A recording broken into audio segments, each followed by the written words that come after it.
क्या आपको इस इडियम की मीनिंग पता है या फिर आपको इस वन वर्ड सब्स्टिट्यूशन की मीनिंग पता है? चलिए छोड़िए, अब बताइए इस सिनोनिम्स की मीनिंग क्या होगी? ये भी नहीं पता। चलिए मैं आपसे पूछता हूं, ये जो इनकरेक्टली स्पेल्ड वर्ड आपके सामने दिख रहा है, इसमें से किस वर्ड की स्पेलिंग सबसे सही है?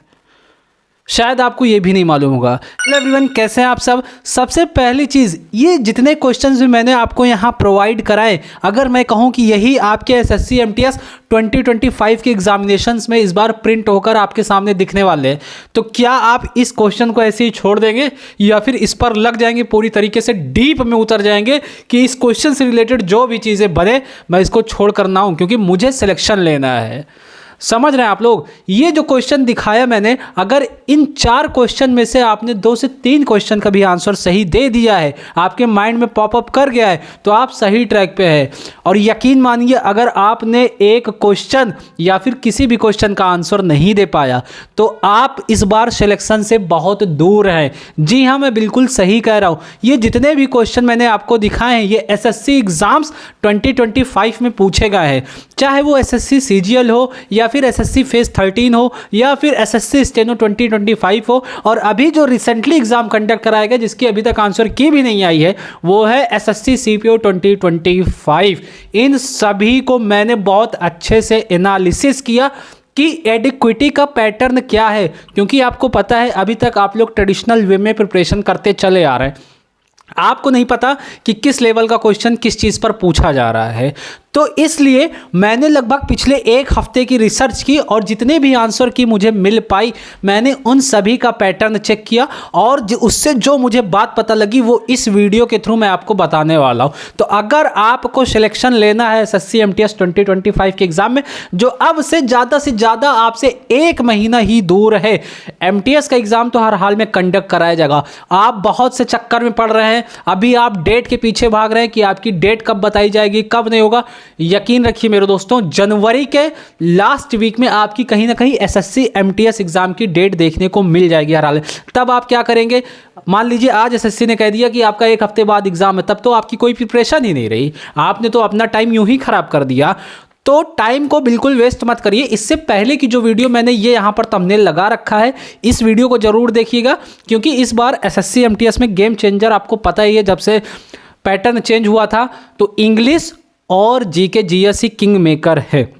अगर इन दोनों पर आपकी पकड़ मजबूत हो जाती है तो आप इजीली कर ले जाएंगे। और एक बात मैं आपसे शेयर करना चाहता हूं, जैसा कि आपको पता होगा कि मैं लगातार कम्युनिटी पोस्ट के थ्रू क्विजेस प्रोवाइड करा रहा हूं, स्पेशली टारगेटेड एग्जाम एसएससी 2025 को लेकर, और इसी के साथ ही मैंने टेलीग्राम पर भी ए लेवल की क्विजेस प्रोवाइड कर रहा हूं। आप वहां से भी सारी चीज़ें एक्सेस कर सकते हैं। और मैं यहां पब्लिक प्लेटफॉर्म पर तो नहीं कहना चाहूँगा, बट वहां इतनी उम्दा क्वालिटी की आपको पीडीएफ्स प्रोवाइड कर रहा हूं भाई, जितनी डिमांड सारी उतनी सारी पीडीएफ्स मैं प्रोवाइड कर रहा हूँ, सारी चीज़ का बाइफरकेशन करके। और अभी तो जो सीएचएसएल का एग्जाम हो उससे रिलेटेड भी बहुत सारी पीडीएफ्स मैंने प्रोवाइड की है, आप चेकआउट जरूर करिएगा, लिंक डिस्क्रिप्शन में दे रखा है। और अगर आपको करंट अफेयर की प्रॉब्लम हो, आप एसएससी 2026 के किसी भी एग्जाम को टारगेट कर रहे हो, तो मैंने एक स्पेशल व्हाट्सएप ग्रुप बनाया हुआ है जिस पर डेली बेसिस पर A1 क्वालिटी की करंट अफेयर आपको प्रोवाइड की जा रही है। एक बार उसको भी चेकआउट जरूर करिएगा। दोनों का लिंक मैंने डिस्क्रिप्शन और कमेंट बॉक्स में प्रोवाइड कर रखा है,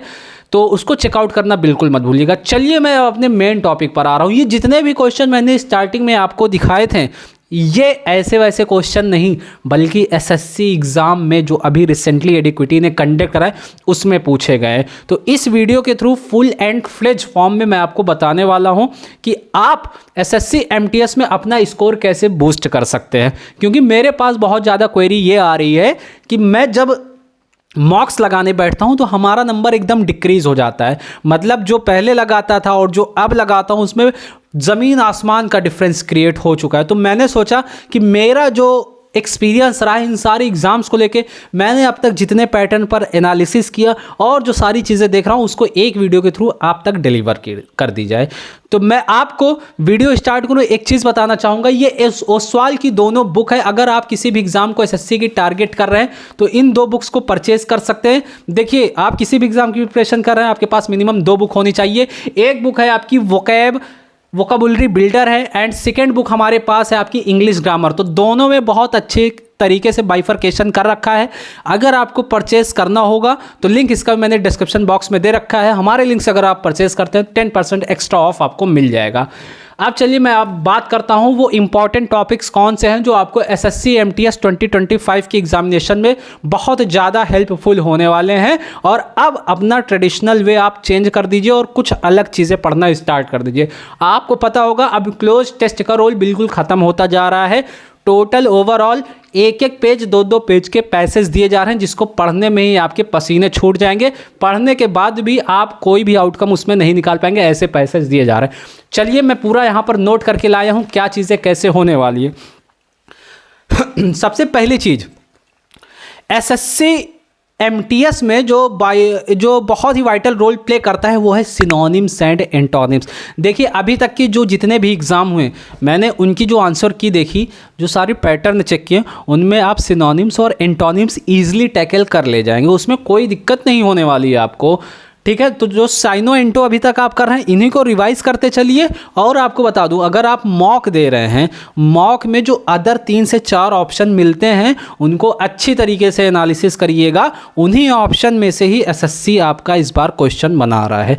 और मैं सारे सोर्स भी आपको नेक्स्ट वीडियो में बताऊंगा। और जीके जीएस की जो स्ट्रेटजी मैंने बताई थी उसके बिहाफ पे बहुत सारे मैसेज आ रहे हैं कि उनका सोर्स बता दिया जाए कि कहाँ से कैसे क्वेश्चन पूछे जा सकते हैं।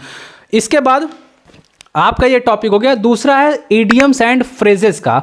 चलिए मैं एक इडियम्स एंड फ्रेजेस आपसे यहाँ पूछ रहा हूँ, आप इसका आंसर दीजिए। और अगर इसका आंसर आप कमेंट बॉक्स में दे देते हैं तो यकीन मानिए आपकी प्रिपरेशन बहुत अच्छी है। इडियम्स आपका fly of the handle, fly of the handle, बताइए इसका आंसर क्या होगा। मैं कमेंट सेक्शन में आपके आंसर का वेट करूँगा, कमेंट जरूर करिएगा, ठीक है ना।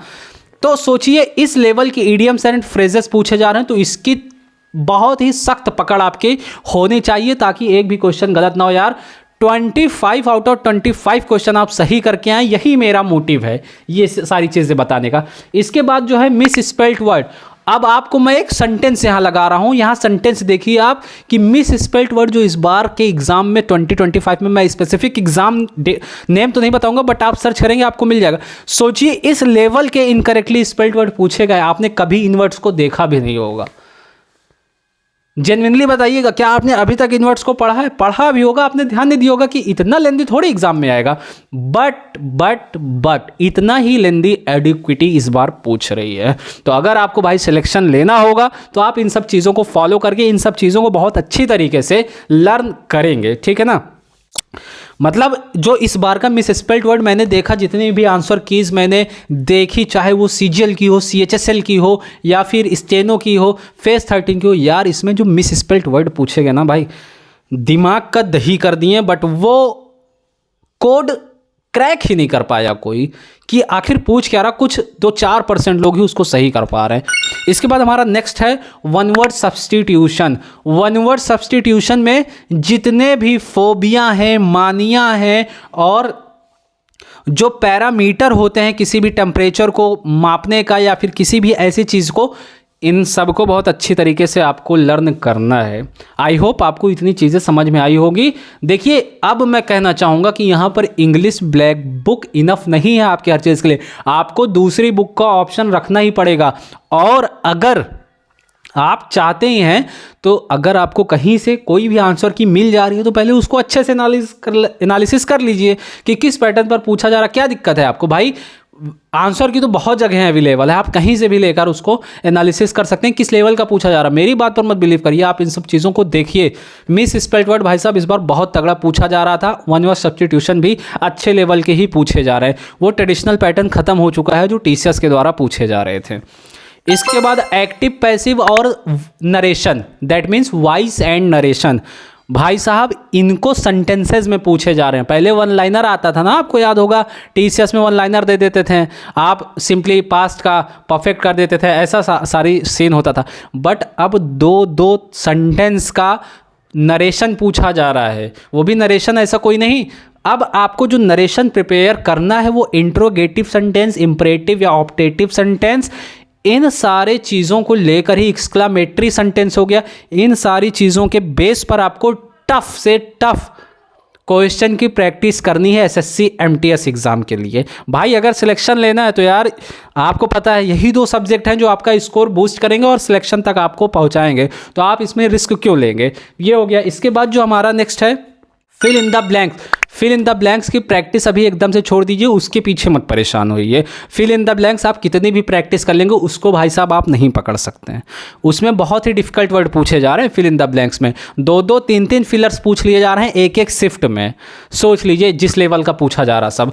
इसके बाद मैं बात करूँगा पैसेज की। वाओ भाई साहब, सबसे ज़्यादा डरावना सीन यही पैसेज के साथ क्रिएट हो रहा।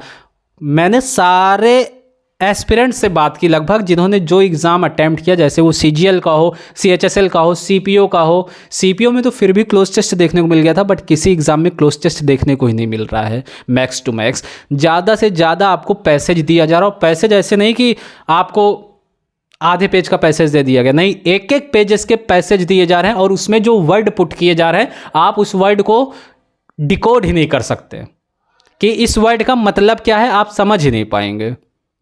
तो इन सब बातों का ध्यान में रखकर मैंने यही डिसाइड किया अकॉर्डिंग टू मी, भाई पैसेज को उस वक्त छोड़ दीजिएगा। अगर आपने पैसेज पर टाइम अपना इन्वेस्ट किया तो सारी चीज़ें आपकी ख़राब होने वाली हैं। पैसेज पर और क्लोज टेस्ट, अभी अगर आप मॉक टेस्ट लगा रहे हैं उसमें आपको क्लोज टेस्ट दिख रहा है तो उसकी टेंशन बिल्कुल मत लीजिए। आप पैसेज पर, अपनी रीडिंग स्किल पर और अपने वोकैब बूस्टर पर पकड़ बनाइए, उस पर ग्रिप होनी चाहिए। पैसेज अगर आप समझ जा रहे हैं और उसमें जो वर्ड्स दिए वही नहीं समझ पा रहे हैं तो आप आंसर निकाल ही नहीं सकते। मेन हमारा कहने का मतलब यही है, ठीक है ना। ये हो गया। इसके बाद सेंटेंस इंप्रूवमेंट पूछा जा रहा है, अच्छे खासे लेवल का भाई सेंटेंस इंप्रूवमेंट भी पूछा जा रहा है। इस पर आपकी प्रैक्टिस जरूर होनी चाहिए। मैं यही कहूँगा भाई जितने भी पिछले पेपर हुए हैं उनके सेंटेंस इंप्रूवमेंट अगर आप कर लेंगे, चाहे वो TCS लेवल का ही होगा, फिर भी वो मोर देन इनफ होगा सेंटेंस इंप्रूवमेंट के लिए। इसके बाद जो हमारा नेक्स्ट टॉपिक 10th नंबर का है वो है PQRS, जिसे आप पैरा जंबल कहते हैं, MTS में देखने को मिलेगा। आपको मैं ये बता दूं, जो MTS में अभी तक सिलेबस में नहीं आया आपके इंग्लिश में, जो एक आध टॉपिक छूट जाते थे, वो एडिक्विटी इस बार आपके सिलेबस में प्रोवाइड करेगी और आप कुछ कर भी नहीं सकते हैं भाई। जो क्वेश्चन आया है वो आपको करना ही पड़ेगा एट एनी कॉस्ट। तो इसको अच्छे तरीके से ध्यान रखिएगा। PQRS अच्छे लेवल का बन रहा और मतलब बहुत ज़्यादा डिफिकल्ट नहीं बना दे रहे हैं, ईजी टू मॉडरेट ही बन रहा है। 4 सेंटेंस दिया जाएगा, उसी को आपको पहला और अगर दूसरा आप आराम से डिकोड कर लेते हैं तो कोई दिक्कत नहीं होगी। इसके बाद फाइनल जो हमारा टॉपिक है वो है होमोनिम्स। होमोनिम्स अच्छे से पढ़ लीजिएगा। 2 लेक्चर, 3 लेक्चर, 4 लेक्चर, 5 लेक्चर, जितना पढ़ना हो आपको पढ़ लीजिएगा, बट वहाँ एग्ज़ाम में क्वेश्चन मत छोड़िएगा। 2 से 3 question on behalf of my experience will surely come in your exam. 2 से 3 क्वेश्चन मुझे लगता है होमोनिम्स के देखने को ही मिलेंगे। और एक पैसेज ले लीजिए, वॉइस नरेशन ले लीजिए, फिलर्स ले लीजिए, तो सारे तो टॉपिक ये कवर कर ले रहे हैं, ऐसा नहीं कोई टॉपिक आपको छोड़ना है। तो अगर और मैं बता दूं, इस बार जो एडिक्विटी का लेवल है वो मैथ्स और रीजनिंग में बहुत ही मॉडरेट लेवल का आ रहा, मतलब मॉडरेट से भी कम लेवल का, इजी भी नहीं कह सकते बट मॉडरेट से भी बिलो लेवल का है। तो मैथ और रीजनिंग में आपको परेशान होने की ज़रूरत नहीं है। इन इंग्लिश के 11 टॉपिक को अगर आप अच्छी तरीके से तैयार कर लेते हैं तो भाई आपका पेपर में 75 आउट ऑफ 75 कहीं नहीं जाना। बाकी गलती तो सबसे होती है, आप इतना टारगेट बनाकर रखिए कि एटलीस्ट 70 मार्क्स तो आपके आ ही जाए। आई होप इस वीडियो के थ्रू आपको बहुत ज़्यादा हेल्प हुई होगी। और कोई भी आपका सजेशन हो, क्वेरी हो और भी किसी तरीके की कोई प्रॉब्लम हो, आप कमेंट में ड्रॉप कर सकते हैं। सारी चीज़ें मैं देखता हूं और सबका जवाब देता हूं। आई होप आपको ये वीडियो पसंद आई होगी। अगर वीडियो थोड़ी सी भी अच्छी लगी हो तो आप इस वीडियो को हाइप कर सकते हैं, दोस्तों के साथ शेयर कर सकते हैं। मिलता हूं आपके साथ नेक्स्ट वीडियो में। Thanks for watching.